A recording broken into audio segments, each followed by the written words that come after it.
French Hairy Dwarves and Whatzits, Chapter 7, from the Flying Saucer Investigators, the new book by Charles Lear. While 1954 in America was mostly about the saucers, that year in France was more about the occupants, also known as humanoids. It was then that French researcher Aimé Michel came to international prominence as he investigated, collected data, and tried to unravel the mystery. The young Jaques Vallée first became interested in flying saucers at this time. He was later inspired by Michel's work and went on to achieve prominence as a respected and influential figure in the field. On September 10, 1954, 34-year-old Quarouble resident Marius Dewilde reported an incident to the local police that received extensive press coverage, not only in France but worldwide. According to Dewilde, at 10:30 p.m., he was sitting in his house located next to some railroad tracks when his dog, Kiki, started barking outside. Equipped with a flashlight, he went to investigate.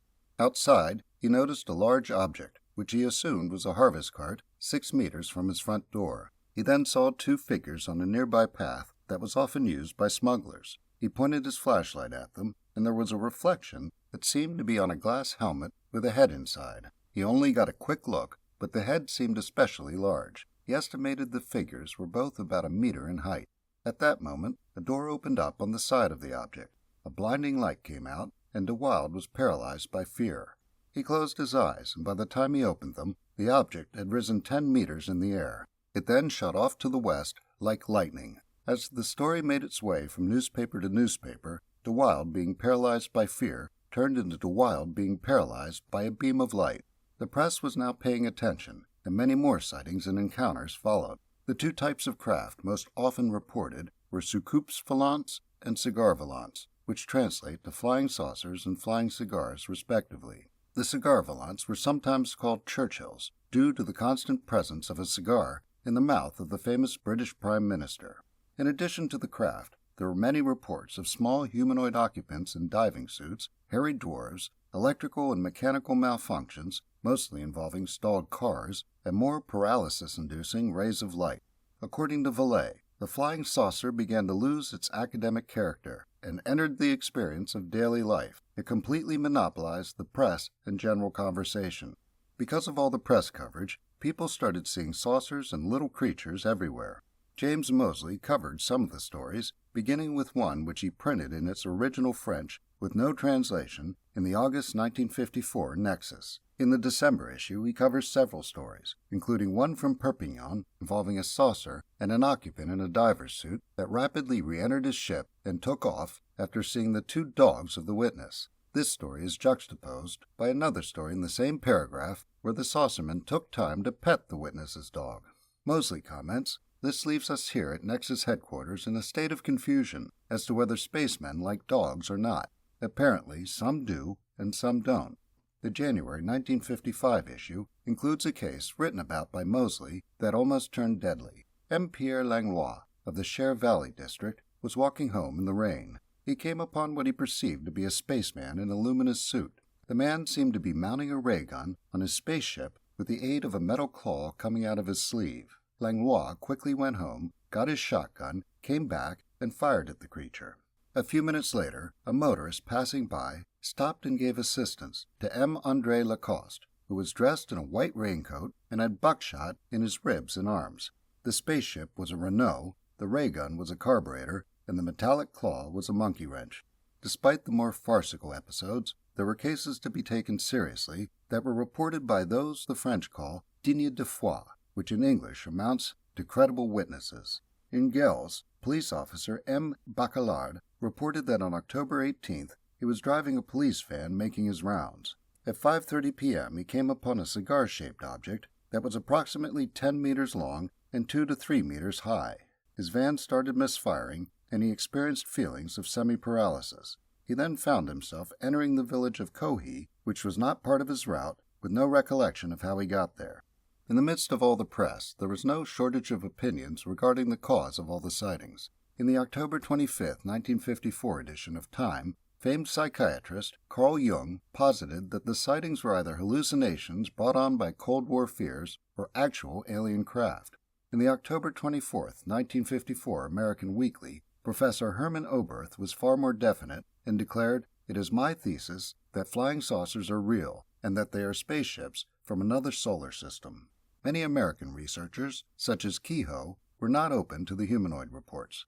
One group of researchers that was open to them was Civilian Saucer Intelligence, which had formed in New York that year. Some members of the group also had a relationship with Aimé Michel, having translated his book, L'Urs sur les soucoupes volantes, The Truth About Flying Saucers, into English.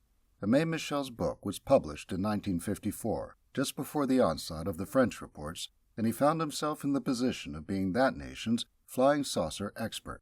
Out of thousands of reports, Michel investigated and collected data on nearly 300 reports that he felt were credible. While doing so, he developed the theory he called orthotony, based on his observation that sightings occurred along straight lines that would change daily. To Michel, this proved the sightings were real and that there was intelligence behind the objects being seen. He noted that from September 23rd to October 10th, the sightings followed the pattern, and then afterwards they deviated.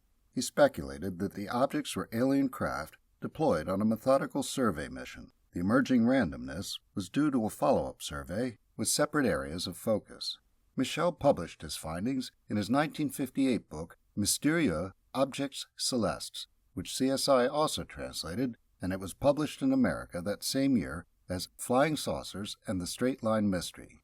Jaques Vallée was a 19-year-old college student when he read Mystérieux Objets Célestes. He was impressed enough by the book that he wrote Michel a letter praising it. He didn't agree with everything in the book and argued against Michel's opinion that there was an unbridgeable evolutionary gap between ourselves and the visitors.